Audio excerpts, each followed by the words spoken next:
ভাবুন তো, Lionel Messi খেলছেন রিয়াল মাদ্রিদের হয়ে, আর ক্রিশ্চিয়ানো রোনালদো গোল উৎসব করছেন বার্সেলোনার জার্সিতে। অবিশ্বাস্য লাগছে, তাই না? কিন্তু ফুটবল ইতিহাস আজ থেকে প্রায় ৭০ বছর আগে ঠিক এমনই এক অবাস্তব ঘটনার সাক্ষী হয়েছিল। ফুটবল ইতিহাসের অন্যতম সেরা এক মহাতারকা, যিনি বার্সেলোনার জার্সি গায়ে জড়িয়ে অনুশীলন করেছিলেন, এমনকি মাঠে নেমে প্রীতি ম্যাচও খেলেছিলেন। অথচ বার্সার হয়ে কোনোদিন একটাও অফিসিয়াল ম্যাচ খেলা হয়নি তার। ফুটবল ইতিহাসের সবচেয়ে বিতর্কিত এবং রোমাঞ্চকর এই দলবদলের গল্প, যা বার্সেলোনাকে আজও এক চরম আক্ষেপে পুরায় আর রিয়াল মাদ্রিদকে এনে দিয়েছিল শতাব্দীর সেরা ক্লাবের তকমা। তিনি আর কেউ নন, কিংবদন্তি আলফ্রেডো ডি স্টেফানো।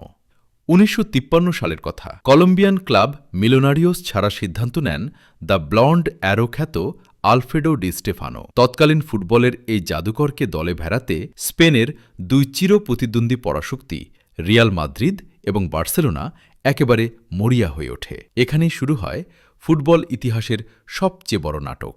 বার্সেলোনা চুক্তি করে বসে আর্জেন্টিনার ক্লাব রিভার প্লেটের সাথে, যাদের অধীনে ডি স্টেফানোর মূল সত্ত্ব ছিল। অন্যদিকে রিয়াল মাদ্রিদ চুক্তি করে কলম্বিয়ান ক্লাব মিলোনারিওসের সাথে, যেখানে ডি স্টেফানো তখন খেলছিলেন। ফলস্বরূপ দুই ক্লাবই একযোগে দাবি করে বসে ডি স্টেফানো তাদের খেলোয়াড়। পরিস্থিতি এতটাই জটিল আকার ধারণ করে যে বিষয়টি শেষ পর্যন্ত আদালত এবং স্প্যানিশ ফুটবল ফেডারেশন পর্যন্ত গড়ায়। ফুটবল পাড়ায় তো এমন গুঞ্জনও রয়েছে যে তৎকালীন স্পেনের একনায়ক জেনারেল ফ্র্যাঙ্কোর রাজনৈতিক প্রভাবও কাজ করেছিল এই দলবদলের পেছনে। দীর্ঘ আইনি লড়াই শেষে স্প্যানিশ ফুটবল ফেডারেশন এক অদ্ভুত এবং নজিরবিহীন রায় দেয়। সিদ্ধান্ত হয় ডি স্টেফানো ৪ বছরের চুক্তিতে থাকবেন, যার মধ্যে প্রথম ও তৃতীয় মৌসুম খেলবেন রিয়াল মাদ্রিদে, আর দ্বিতীয় ও কোয়ার্তো বা চতুর্থ মৌসুম খেলবেন বার্সেলোনায়। এই অদ্ভুত সিদ্ধান্তের পর ডি স্টেফানো ক্যাম্প নিউতে এসে বার্সেলোনার খেলোয়াড়দের সাথে অনুশীলন করেন, এমনকি ৩টি প্রীতি ম্যাচও খেলেন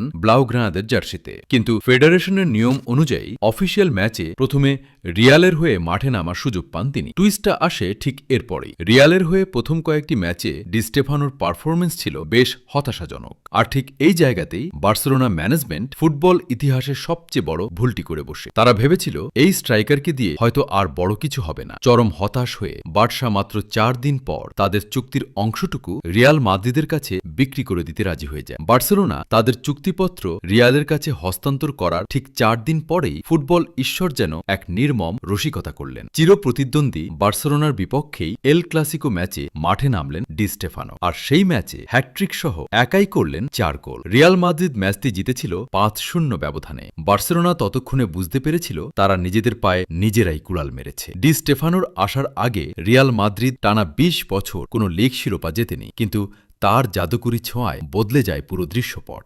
রিয়ালের হয়ে ৩৯৬ ম্যাচে ৩০৮টি চোখ ধাঁধানো গোল করেন তিনি। ক্লাবটিকে এনে দেন ৮টি লিগ শিরোপা এবং টানা ৫টি ইউরোপিয়ান কাপ, যা বর্তমানের চ্যাম্পিয়ন্স লিগ। ১৯৬৪ সালে যখন তিনি মাদ্রিদ ছেড়ে কাতালুনিয়ার অন্য ক্লাব এসপানিয়ারে যোগ দেন, ততদিনে রিয়াল মাদ্রিদ বিশ্ব ফুটবলের সবচেয়ে বড় পরাশক্তি। বার্সেলোনার সামান্য এক ভুল আর তাড়াহুড়ো কিভাবে রিয়াল মাদ্রিদের ভাগ্য চিরতরে বদলে দিয়েছিল, তা ফুটবল ইতিহাসের পাতায় আজও এক পরম বিস্ময় হয়ে আছে।